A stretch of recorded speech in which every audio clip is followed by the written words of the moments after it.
নমস্কার বন্ধুরা, আশা করছি তোমরা সকলে অনেক ভালো আছো। নতুন আরেকটি রেসিপি নিয়ে তোমাদের সঙ্গে শেয়ার করতে চলে এলাম।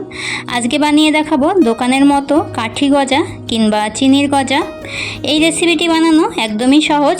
চলো রেসিপিটি দেখে নিই।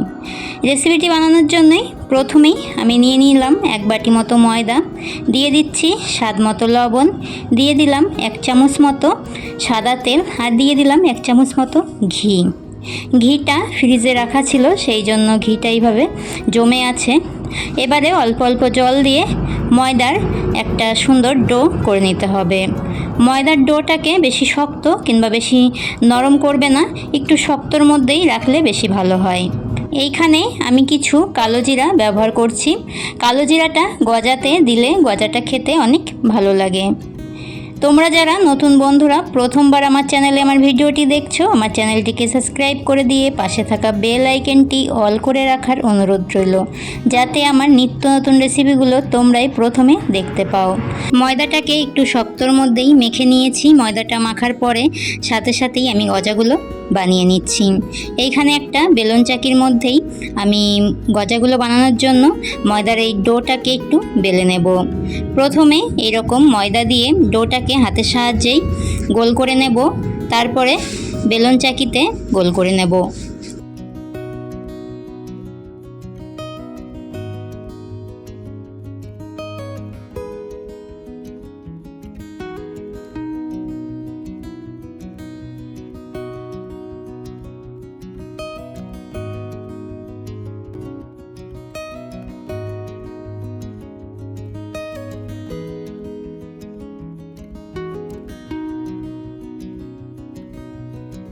ময়দার ডোটাকে আমি যতটা মোটা করে বেলে নিয়েছি। এবারে হাতের সাহায্যে ময়দার ডোটাকে একটু চৌকো সাইজ মতো করে নিচ্ছি। গজাগুলো তোমরা যেরকম মোটা চাইবে সেই রকমভাবে ময়দার এই ডোটাকে বেলে নেবে। আমি এইখানে বেশি মোটা করব না আর বেশি চিকনও করব না। এবারে ছুরির সাহায্যে গজাগুলোকে শেপ দিয়ে দেব।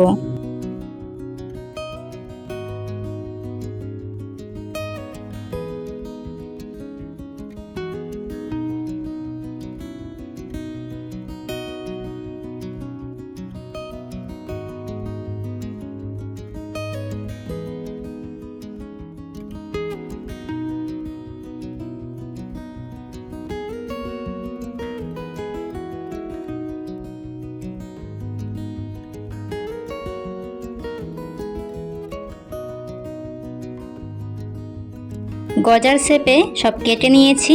এবারে গজাগুলোকে ভেজে নেব। গজাগুলো ভেজে নেওয়ার জন্য কড়াইতে দিয়ে দিচ্ছি সাদা তেল। তেলটাকে প্রথমে আমি ভালো করে গরম করে নিয়েছি, তারপরে গ্যাসের আঁচটা লো ফ্লেমে করে দিয়ে গজাগুলোকে ভেজে নেব।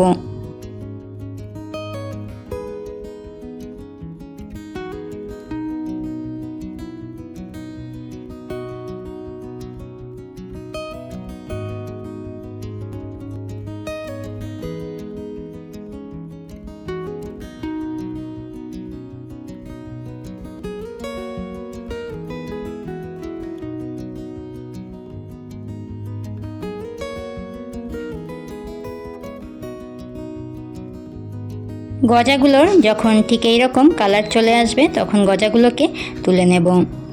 এইভাবে সব গজাগুলোকে আমি ভেজে নিয়েছি। এবারে চিনির একটা শিরা বানিয়ে নেব। এইখানে আমি পুরোপুরি 1 বাটি মতো চিনি দিইনি, যতটা চিনি দিয়েছি ঠিক ততটাই জল দিয়ে দিলাম। এবারে চিনির শিরাটাকে জাল করে নেব। চিনির শিরাটাকে 2 মিনিট মতো জাল করে নেওয়ার পরে দিয়ে দেব সামান্য ঘি। ঘি দিয়ে চিনির শিরাটাকে জাল করব। এইভাবে চিনির শিরাটা তৈরি করলে গজাগুলোতে খুব সুন্দর একটা ঘিয়ের স্মেল আসে আর খেতেও অনেক ভালো লাগে। আমি চিনির শিরাটাকে অনেক মোটা করে নিয়েছি। একটু জলের মধ্যে দিয়ে তোমাদেরকে দেখিয়ে দিই। এইভাবে জলের মধ্যে দিয়ে যখন একটা দলা পাকিয়ে আসবে সেই মুহূর্তে গজাগুলো দেওয়ার জন্য চিনিটা রেডি। চিনিটা আরেকটুখানি জাল করে নিয়েছি, নিয়ে গজাগুলোকে দিয়ে দিয়েছি। গজাগুলো দিয়ে গ্যাসের আঁচটা লো ফ্লেমে করে দিয়েই গজাগুলোকে এইভাবে নাড়তে হবে। গজাগুলো কিন্তু নাড়া বন্ধ করলে চলবে না, এইভাবে নেড়েই যেতে হবে। নাড়তে নাড়তেই দেখা যাবে চিনির একটা দানা গজাগুলোর সাথে লেগে যাচ্ছে। এই রকম পর্যায়ে যখন চলে আসবে তখন গজাগুলোকে নামিয়ে নেব। গজাগুলোকে গরম অবস্থায় আমি এই প্লেটে নামিয়ে নিয়েছি, আর প্লেটে নামিয়ে একটা চামচের সাহায্যে গজাগুলোকে নেড়ে নিয়েছি যাতে গজাগুলো একটার সাথে আরেকটা লেগে না যায়। গজাগুলো কিন্তু একটাও আরেকটার সাথে সমানভাবে লেগে নেই। এইভাবে খুব সহজেই কিন্তু তোমরা বাড়িতে গজা বানিয়ে নিতে পারবে।